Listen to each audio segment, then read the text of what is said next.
கொடுத்தாங்களாம். அப்போ ஒரு தாளந்து வாங்கினவன் என்ன பண்றான்னா, அதை பயந்து என்ன பண்றான்னா, நிலத்தை தோண்டி அந்த மண்ணுக்குள்ள அந்த தாளந்த புதைத்து வைத்திருக்கிறானா.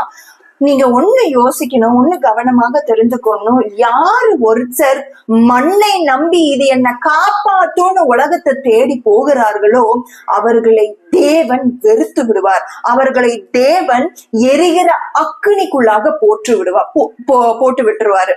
இந்த தாளந்தை வாங்குறவன் பாருங்க, மண்ணு மேல ஆசை வச்சு இந்த மண்ணு என்ன காப்பாத்தும், இந்த மண்ணு தேவன் வரும் பொழுது என்ன அவர்கிட்ட கொண்டு போய் சேர்த்துரும்னு சொல்லிட்டு உலகத்தின் மேல இச்சையா இருக்கிறவர்கள் போயிட்டு உலகத்துல போயிட்டு நான் திருப்பி தேவனிடத்துல வந்துருவேன்னு நினைச்சா அது நிச்சயமா நடக்கவே நடக்காது.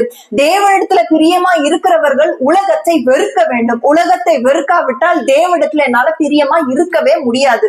Nobody can serve two masters. தேவனிடத்துல ஒன்று